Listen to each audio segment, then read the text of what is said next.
Vale, ahora ya tenemos toda la información que necesitamos y que deseamos para poder continuar con nuestro trabajo de investigación en el marco de la utilización de esta tecnología.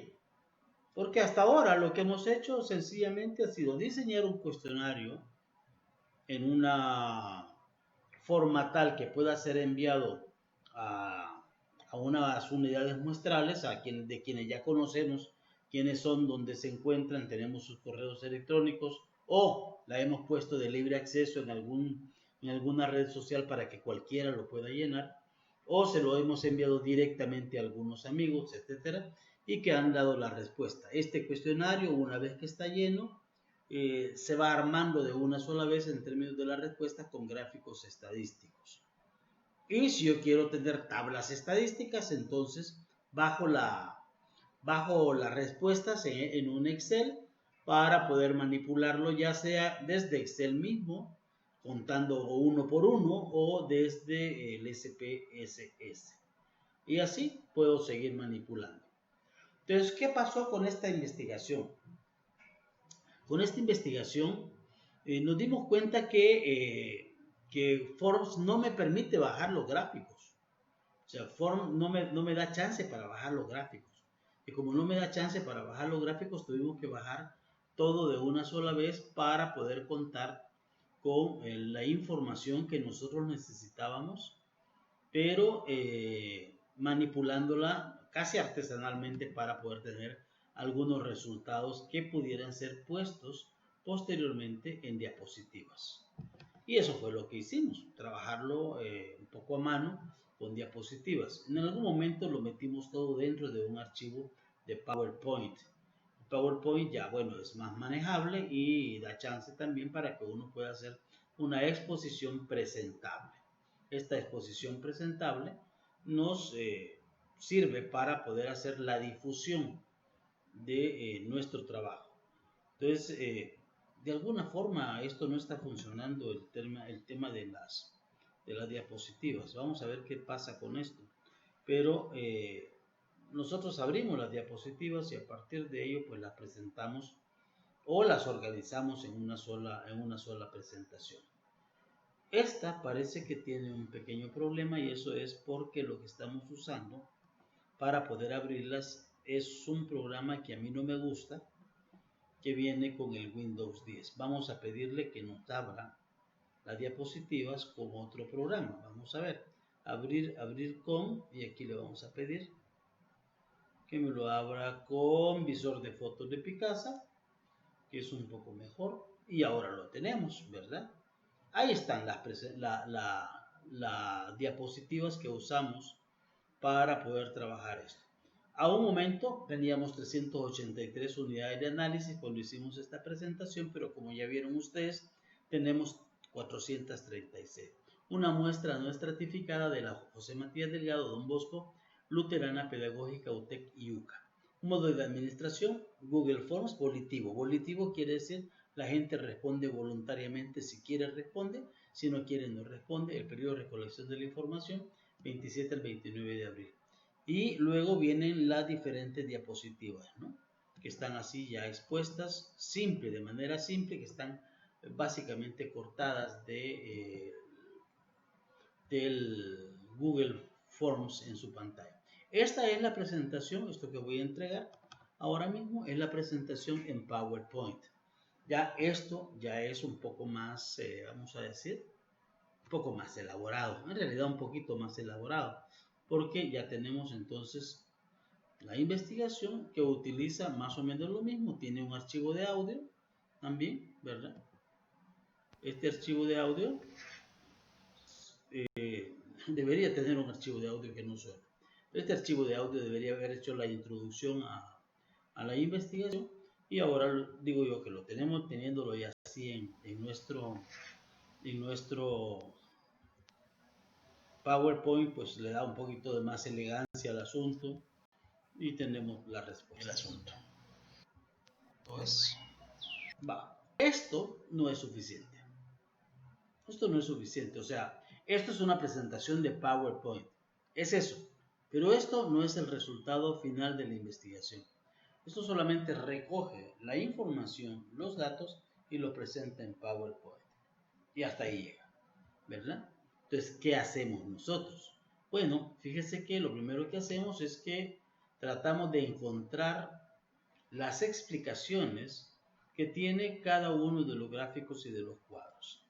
Aquí hay un artículo de valoración del estudiante de la educación virtual en la emergencia por el COVID-19 hecho por el Grupo Multidisciplinario Independiente en mayo de 2020 y hace un resumen, un abstract, ¿verdad?, de la investigación, explicando un poco la investigación, luego el contexto, ¿verdad?, que esto no aparece en el formato del cuestionario, que es un coronavirus, que es el COVID-19. Yo creo que desde luego que uno revisa esto ahora y entonces seguramente va a tener una interpretación distinta, quizás después de un año de COVID, o tal vez no, no sé. Habría que ver, ¿no? A inicios del 2020, el presidente de El Salvador, a inicios de marzo del 2020, anunció que debía tomarse, pues a ese momento las noticias anunciaban una pandemia. Eso es interesante porque estamos viendo nuestra percepción al mes de marzo, mes de abril creo yo, marzo, abril, mayo, nuestra percepción entonces, ¿no? Lo que era nuestra percepción sobre la pandemia. Ahora estamos ya en diciembre, ¿verdad? Nuestra percepción ahora seguramente es distinta. Quizás en aquel momento del inicio de la pandemia no pensábamos en todo esto que ha pasado. No pensábamos que se iba a alargar tanto, no pensábamos que íbamos a celebrar Navidad y Año Nuevo en el marco de la pandemia. Ya no pensábamos en eso, no pensábamos que los negocios iban a estar tanto tiempo cerrados, no pensábamos que íbamos a estar considerando ahora mismo la preparación de nuestras clases del próximo año, todavía pensando que tenemos la pandemia, no pensando, todavía pensando, está la pandemia. Entonces no podemos cambiar eso, ¿no? Pero sí podemos ver lo que teníamos entonces y a partir de esto cómo estamos valorando hoy. Y aquí está ya la explicación a toda la información que tenemos en términos de los cuadros estadísticos.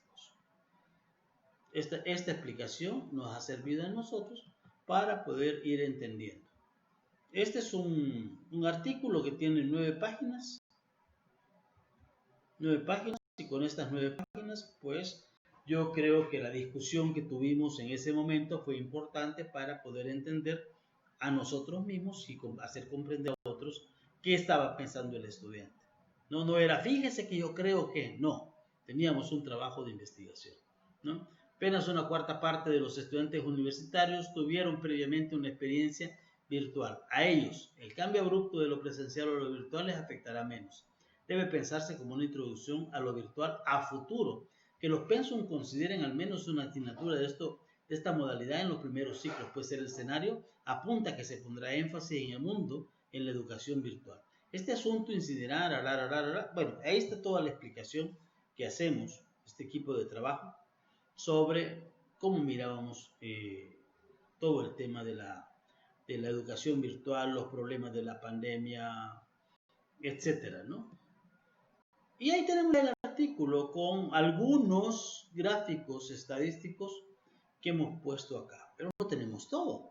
¿Por qué? Porque el artículo académico no requiere necesariamente todo, requiere algunos, ¿verdad?, que son los más importantes y los más destacables dentro de este trabajo de la investigación.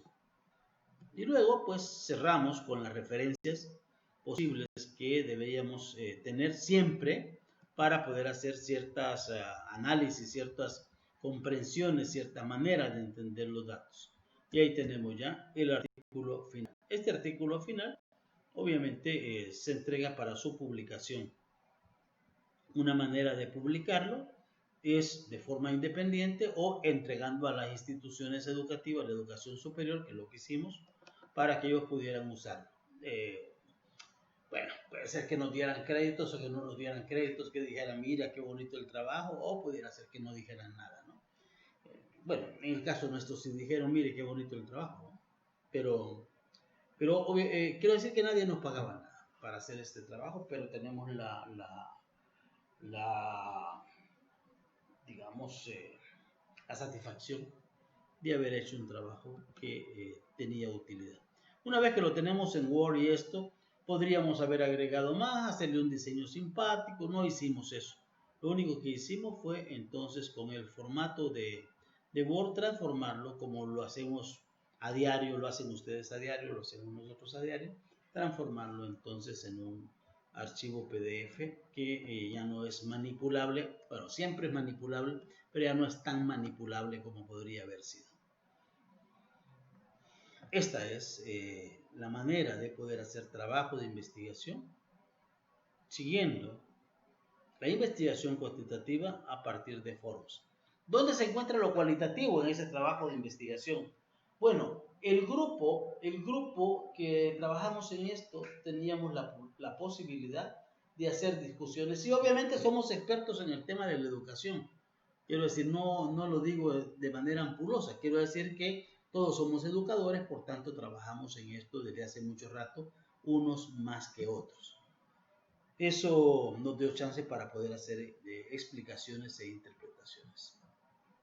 Bien, con esto cerramos la sesión de este día, hablando sobre tecnología utilizada para hacer investigación cuantitativa que tenga como efecto, como resultado, un documento final, que es un artículo científico para poder ser publicado.